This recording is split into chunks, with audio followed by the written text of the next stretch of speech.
What's up, guys? Today we're gonna be ranking Red Dead Redemption 2 characters, and yeah, we have S tier and F. I'm gonna rename F to shit and S to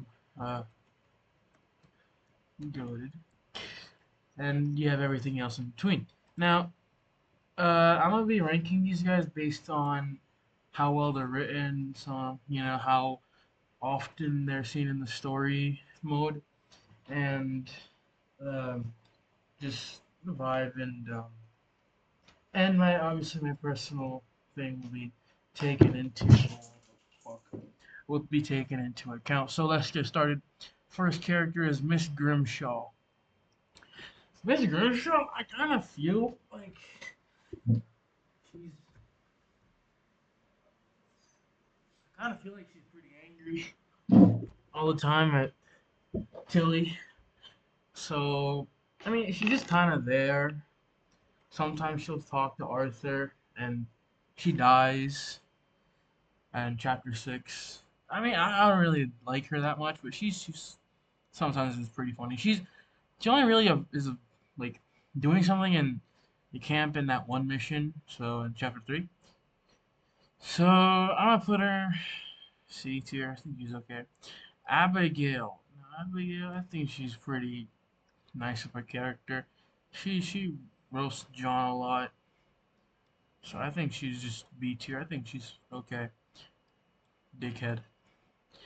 This guy is a dickhead. Actually, not. He gets put here. Not. I don't need his tier after him. Dickhead. Alright, dickhead tier. So we have the dickhead tier. He goes right here. Reverend Swanson, I think he's actually a really well-rounded character. Basically, at the start of the game, he's miserable, drunk, but then at the end, he cleans up his act. So I think that's honestly really good of a character arc. So I'm gonna put him in B as well. I like that. Sean. Sean, I think he's also pretty funny at times. Especially, I really love that mission where you go and burn down the Gray's tobacco. I think that was really good. He adds some life into the camp. Also, B. Trelawney, he's not there for a lot of the game. He's not there for a lot of the game. But,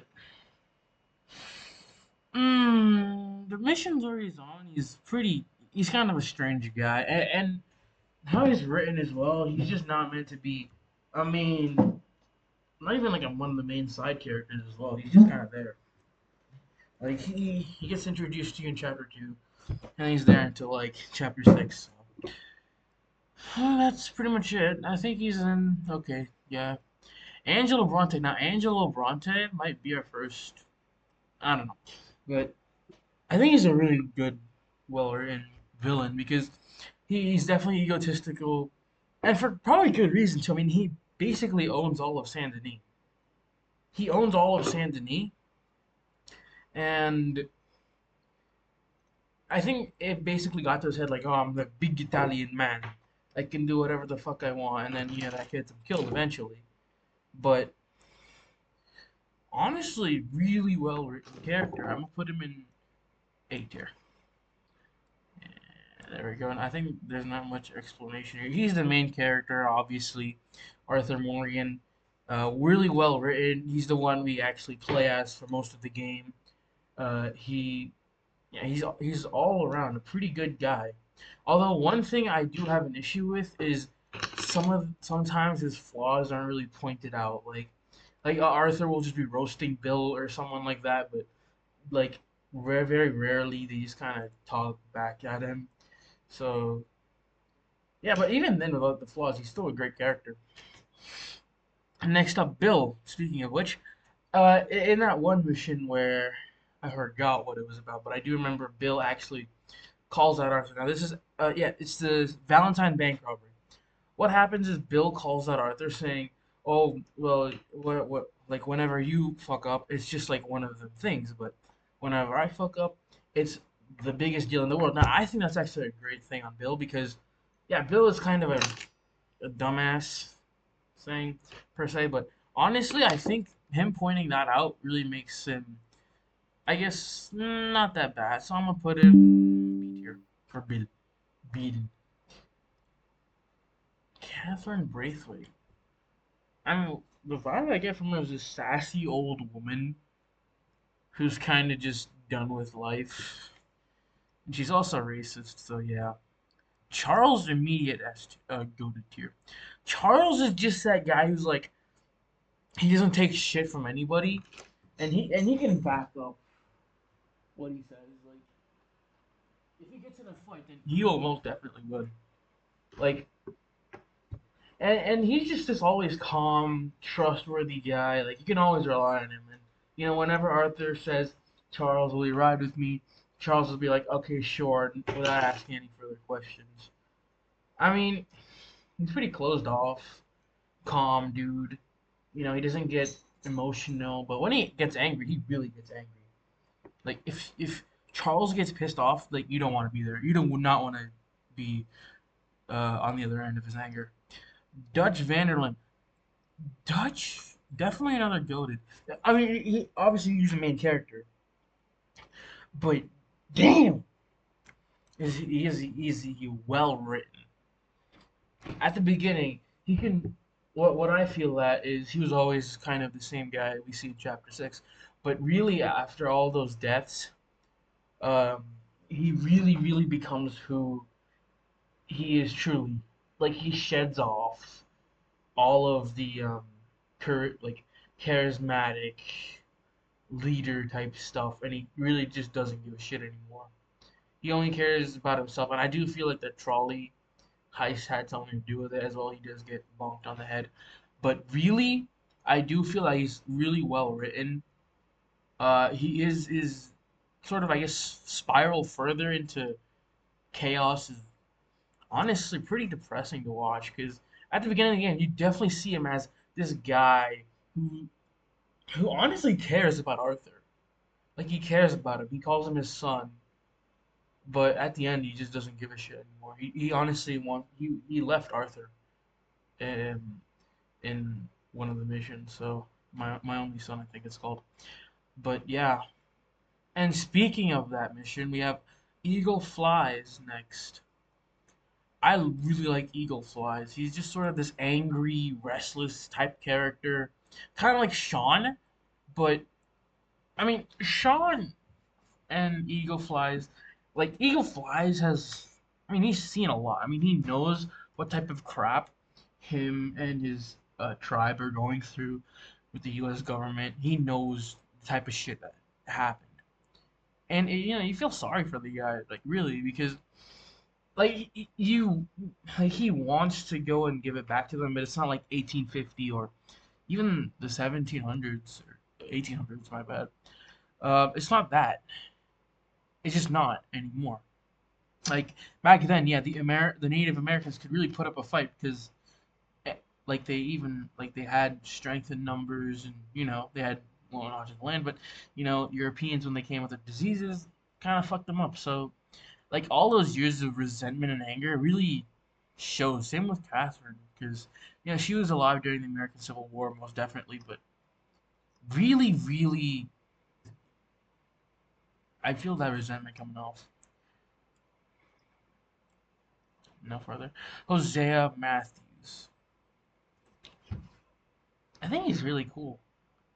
Like he's a good gunman, but not as good as well Dutch or John or Arthur. But especially in Red Dead Redemption 2, I think he's an anchor for Dutch and for some of the other gang members. So just for that, I think he probably goes in A tier.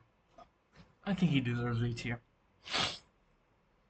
Jack Marston. Now the tragedy of Jack Marston is really sad because okay, let's just take Red Dead Redemption 1.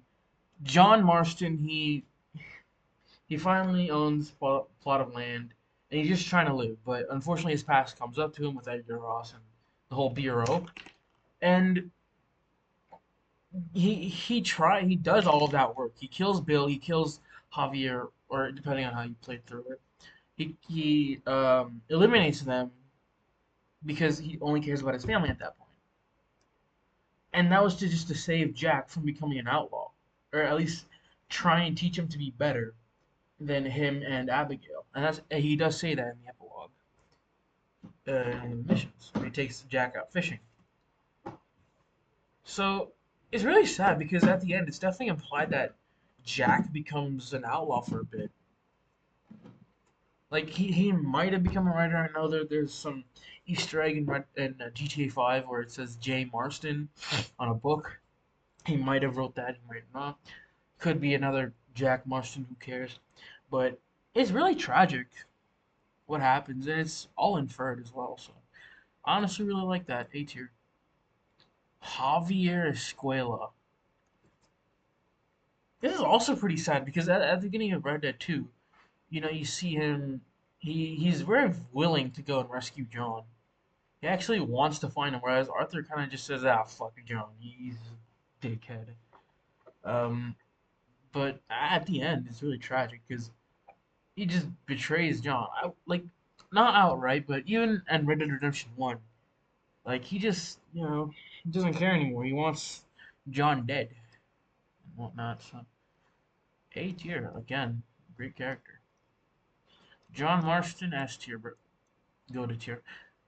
Definitely, I like that he's more of an asshole in this game instead of a badass. Like in Red Dead Redemption 1, he's a lot more inexperienced, a lot more dickheadery, and he just doesn't care for Abigail or Jack in the main story until you get to epilogue, where I mean that's kind of what Arthur died for. So I guess he's trying to respect that.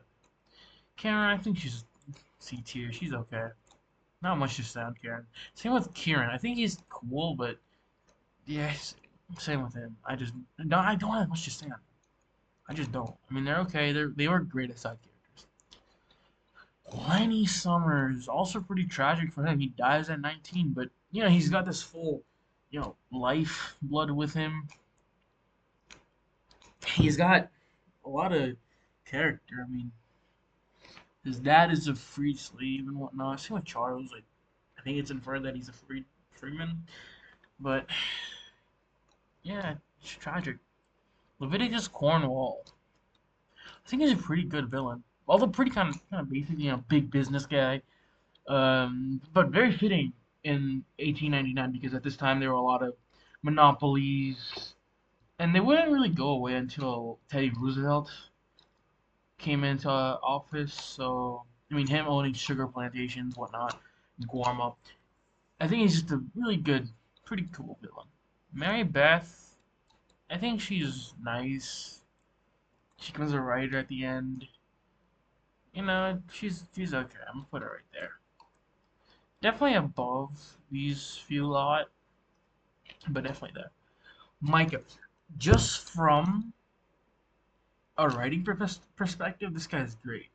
I mean, he's just egotistic. He knows what he's doing. He thinks he's the good guy at like just some twisted manner, but eventually he knows he wants Arthur dead. He wants the money. He knows what he wants, and he like, to compare him to Arthur. Arthur, I feel at least has a code that he keeps to himself, even if you're playing as low on Arthur or high on Arthur.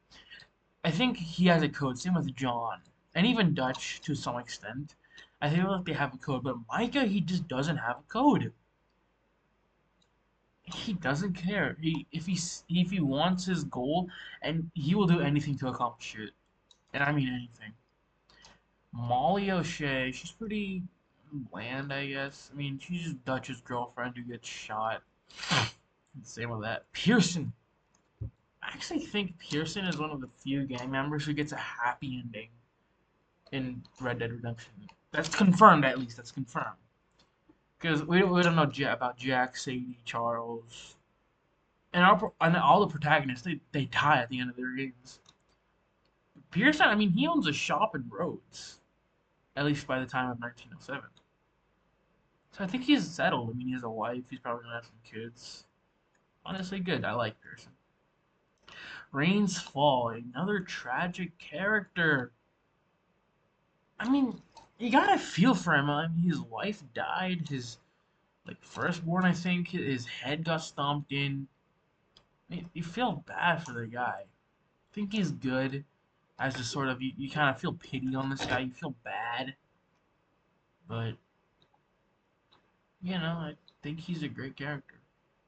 Colum O'Driscoll, and yes, it's pronounced Colum. He's Irish. I think he's a pretty cool villain. Big gang leader, sort of kind of reminds me of a mafia, because the amount of O'Driscolls there are in the game, just sheer amount of O'Driscolls. I think he's a great character. Just bump him down there, because he's just kind of there.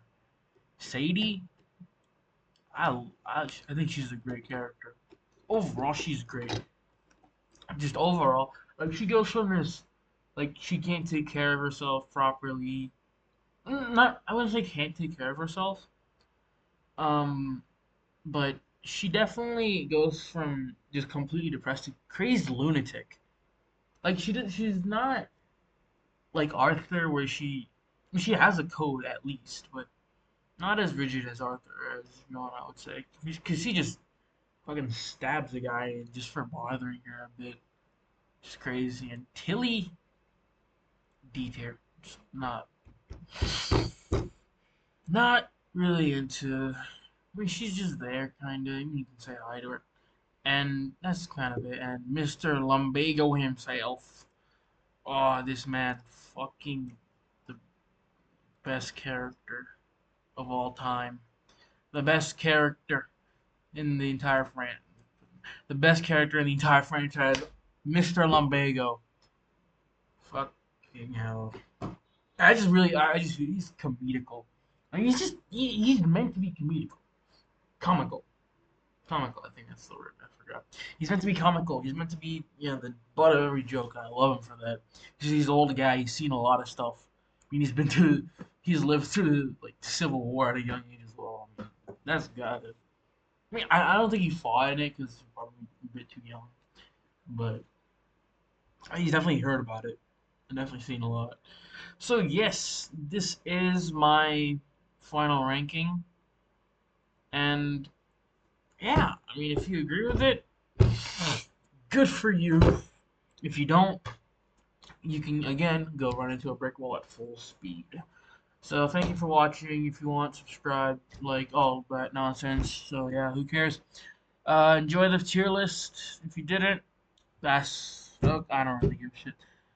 Goodbye, y'all. See you later or something.